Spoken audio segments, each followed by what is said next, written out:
আজকে আপনাদেরকে দেখাবো আমরা কচুরলতি রান্না। আমরা কচুরলতিগুলো একটু গরম পানি দিয়ে ধুয়ে নিছি, সাথে থাকবেন। ছোট ছোট সিদ্ধ আলু দেব,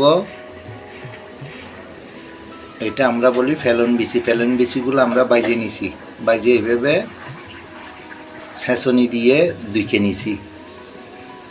ধনিয়া পাতা কুচি, ইচা শুটকি, টমেটো, কাঁচামরিচ, পেঁয়াজ এবং রসুন কুচি আমাদের সাথে থাকবে।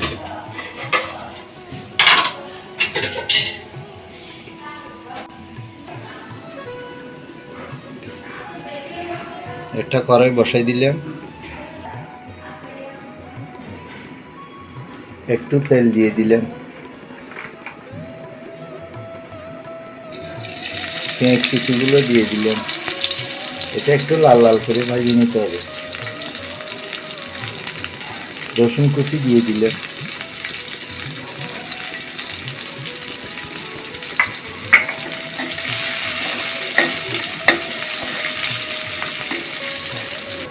আমাদের ভাজা হয়ে গেছে। আদা বাটা দিয়ে দিলাম,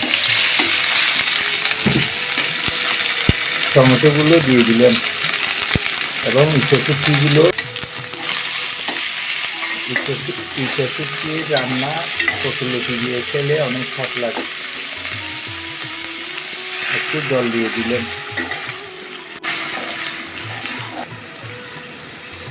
কাঁচামরিচ দিয়ে দিলেন,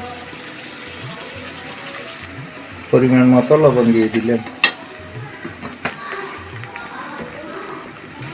হলুদের গুঁড়ো দিয়ে দিলাম, মরিচের গুঁড়ো দিয়ে দিলেন। একটু কষাই নিতে হবে, 2 থেকে 3 মিনিট ভালো করে কষাইতে হবে যাতে গন্ধটা না থাকে।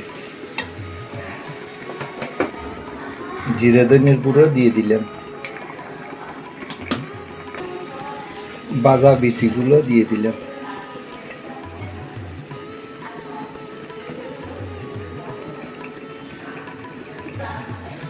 একটু গরম জল দিয়ে দিলাম।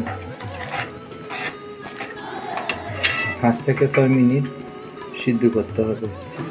সিদ্ধ আলুগুলো দিয়ে দিলেন, এগুলো ছোট আলু, দেশি আলু। কচুরলতিগুলো দিয়ে দিলাম। 8 থেকে 10 মিনিট রান্না করতে হবে, একটু কষাইতে হবে 8 থেকে 10 মিনিট।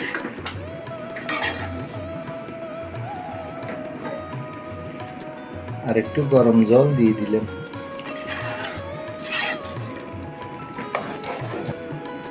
ঢাকনা ঢেকে দিলাম।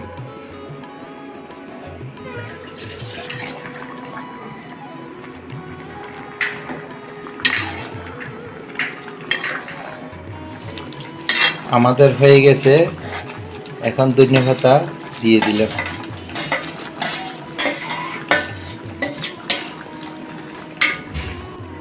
আমাদের হয়ে গেছে। আপনারা এইভাবে চিংড়ি শুটকি দিয়ে, সিদ্ধ আলু দিয়ে, বিচি দিয়ে, কচুরলতি একটু একটু ঝোল দিয়ে রান্না করে খাবেন, অনেক স্বাদ লাগবে। যদি আমাদের চ্যানেলে আপনারা নতুন হয়ে থাকেন তাহলে একটা সাবস্ক্রাইব দেবেন। সবাই ভালো থাকবেন, সুস্থ থাকবেন। পরবর্তীতে ভিডিওতে দেখা হবে। ধন্যবাদ।